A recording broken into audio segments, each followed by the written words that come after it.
everybody. Good night. I am here with Karen, a real life witch from Alchemy of Spirit. And this is a tell all. We're going to talk about relationship, love spells, who knows what else, because I want to know. But you don't drive a broom, do you, Karen? Not usually. Not usually. Okay. Okay. I don't know. I don't know anything about it. I'm just super interested. So tell me about like witches. Like, what does it mean to be a real life witch? Like, it's Pretty much just like anybody else. I mean, we have our beliefs.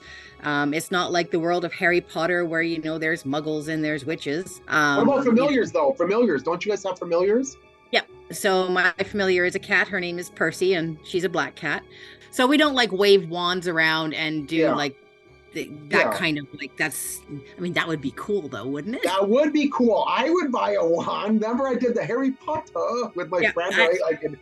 So just like there's different religious beliefs within organized religion, so is the same with I guess witchcraft you could call it. And just for the record, witches do not worship the devil.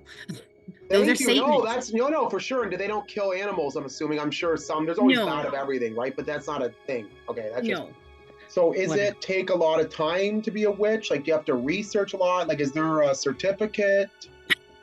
Oh no, I'm being honest, right? I don't know. Yeah, no, I've never heard anybody ask that, but that's actually a really good question.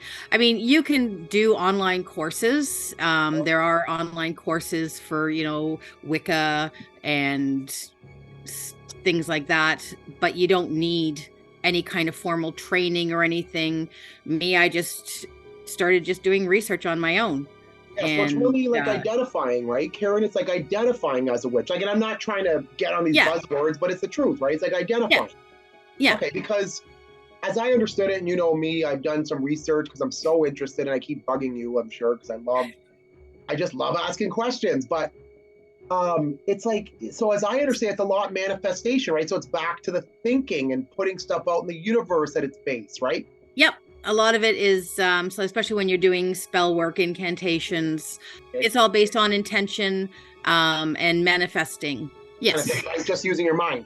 Now, so what I'm saying is, okay, let's say that we want a love spell, okay? Let's not, I mean, we're going to probably get into that, but let's, maybe not a love spell. That's too, that's too kind of, let's say, How would a make a marriage last spell? Okay, let's use that. That's a great idea. Oh my God, Karen, see, that's why I like Karen. Karen is awesome, guys. Okay. Okay, so I want my marriage to last. Is there two different ways of doing it, let's say, at least, do you think? Or is there one spell that does marriage lasting? Because I'm assuming there's more than one love spell, right? Well, most spells, the most effective spell would be one that you create yourself. And you can go on the internet, you can go on Pinterest, you can Google it, and you can find an entire plethora of spells for any given thing. Isn't that kind of scary though, a little bit? Like if you think about it, right? It's, I mean, I get it, but you have to commit to it, I'm assuming, right? You can't just say, oh, I'm going to go on the internet and read a spell, right? Like you have to believe, you have to manifest it, you have to fall. We always say, you don't need to go out and buy an expensive wand from Etsy. You don't need to go out and buy any of the fancy tools. Just use what you have. I mean, this is a good wand. Yeah, I like my wand. Yeah, I get it. I use not the that wand. kind of wand. Oh, okay, I use the middle wand. I'm sorry, that's not what I meant. You were talking about love spells. Like I would never do a love spell on somebody to make somebody fall in love with me or to make somebody fall in love with you. Could you do a love spell on themselves, maybe, to like get a little bit more? Oh, that would be. You can do it.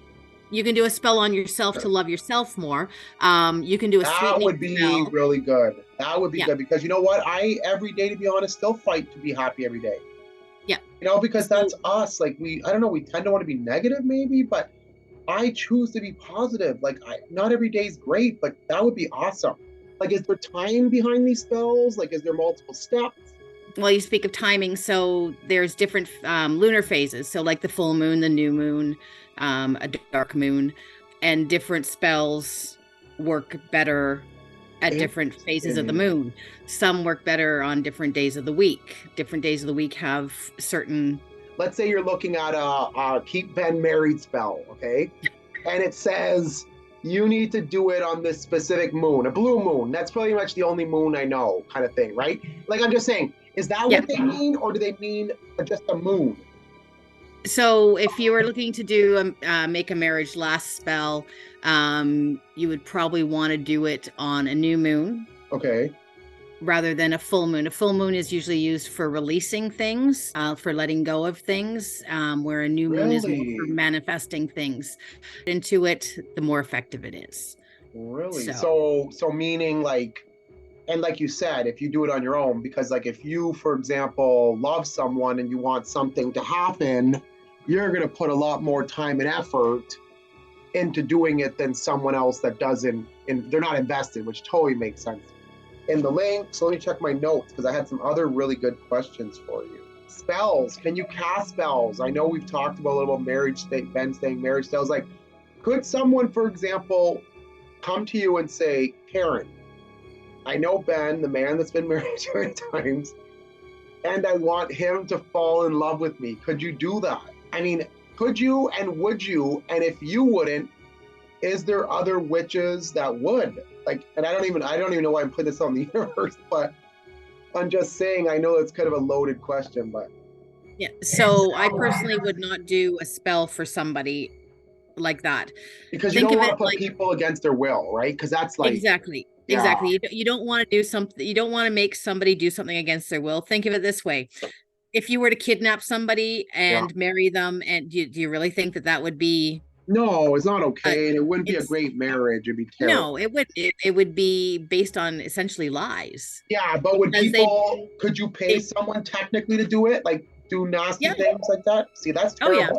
terrible. But you don't want to, mess with anybody's free will, Yeah, right? never, because it comes back. So there's a rule in witchery, right, where it's times three, right? So like the karma No, times three. that's Oh that's no. Wicca.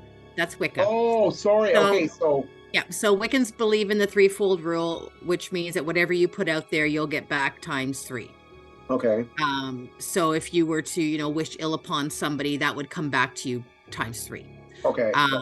So that's what Wiccans believe. Not everybody believes in the threefold law, and then others believe in karma. Let's talk spells on your ex. Oh my gosh, people, this is amazing.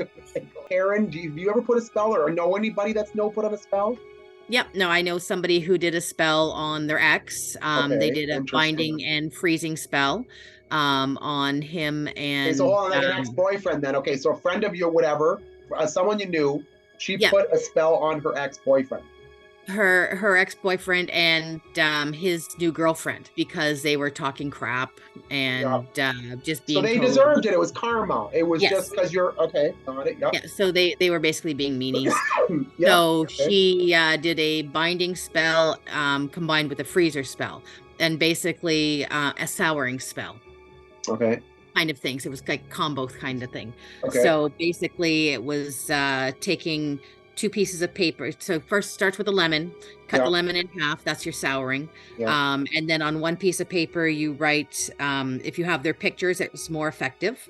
Yep. And then you write on there their full names, their date of birth. And then you fold it up and put one on each half. And then you put the two halves back together.